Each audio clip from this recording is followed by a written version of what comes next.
Hi, Scott Orlin with Cinema-Magazine. Okay, all you fans, this is an incredible opportunity to have mystery and a little murder thriller come your way. The new series is called The Undoing. It stars Nicole Kidman and Hugh Grant, and I'm here with the director, Susanne Bier. Congratulations.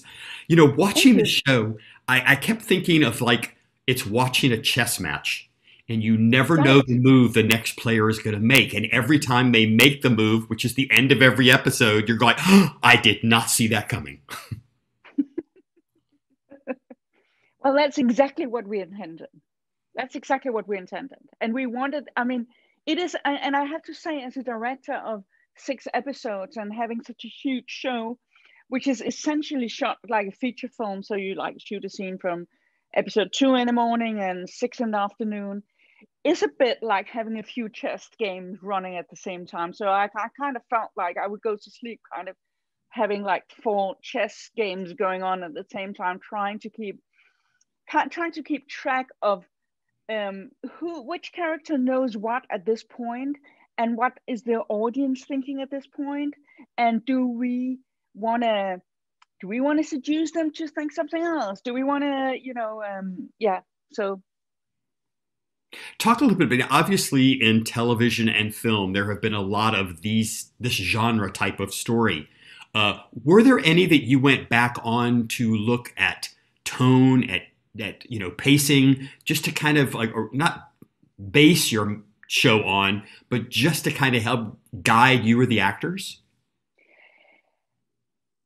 not so much guiding with the actors, but I did go back and look and reminded myself of a lot of Hitchcock's films, which I kind of quite often do, just because they're so masterful, and also they are.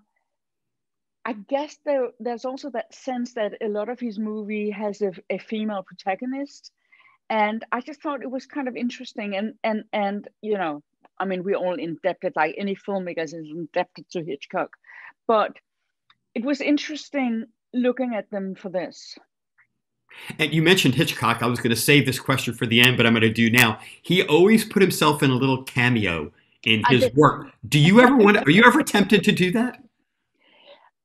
I am, but I'm also so kind of obsessed with being a director. I'm so obsessed with everything. Like, I go directly from set to, after 14 hours on set, I go directly to editorial and I sit down with the editor and so I kind of, I guess I'm in a bit of a tunnel vision, and even the thought of getting out of my on set clothes and onto a costume would be slightly disturbing.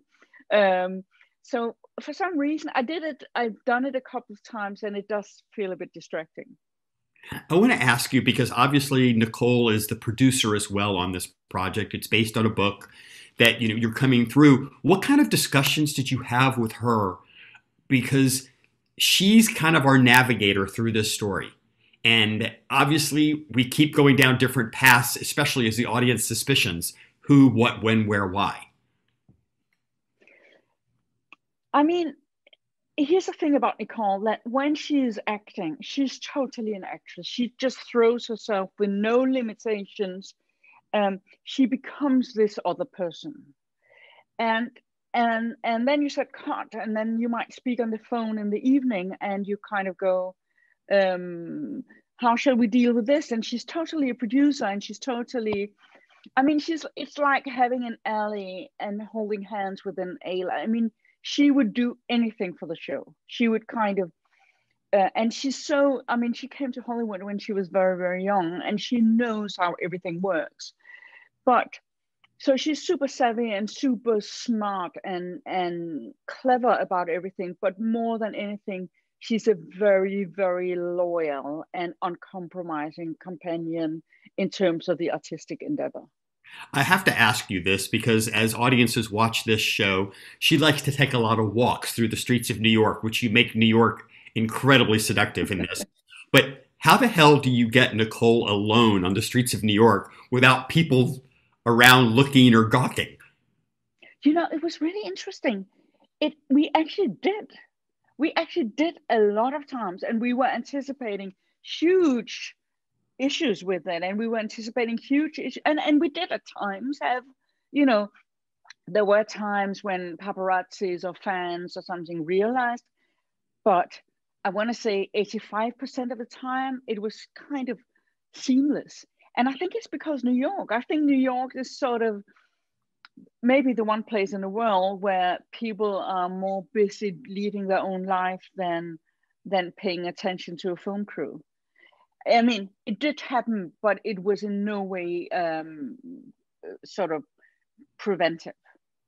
Watching this, I couldn't help but relate it to kind of current events today and it's going on. Well, obviously, this is a great murder mystery thriller, and we're looking at the character of Hugh Grant. Did he commit this crime? Didn't he? But the indictment by the media and by social press, the frenzy that follows as we see this with anything that happens.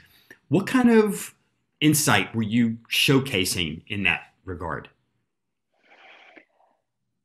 Look, I mean, the show is sort of is also like a portrayal of a class society in a way, and part of the deliciousness is also what happens if you kind of place a bomb on that class, and part of what happens is also that obviously. You know, it becomes a media thing. It becomes a, you know, and the character of Nicole Kidman is suddenly, you know, up for grabs. Everybody can say anything to her. Everybody can say anything about her. And it's hugely disturbing because she's essentially a very private character.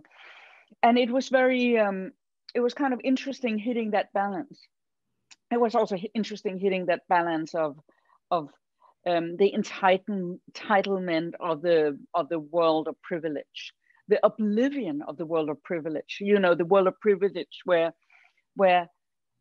because you are oblivious to the rest of the world, you think everybody is going to fly a private plane, kind of thing. And it was kind of fun addressing that world and the sort of conflict between the world of which doesn't have the entitlement. Like we have a scholarship family that fall victim to a crime, and suddenly the world of entitlement kind of falls apart.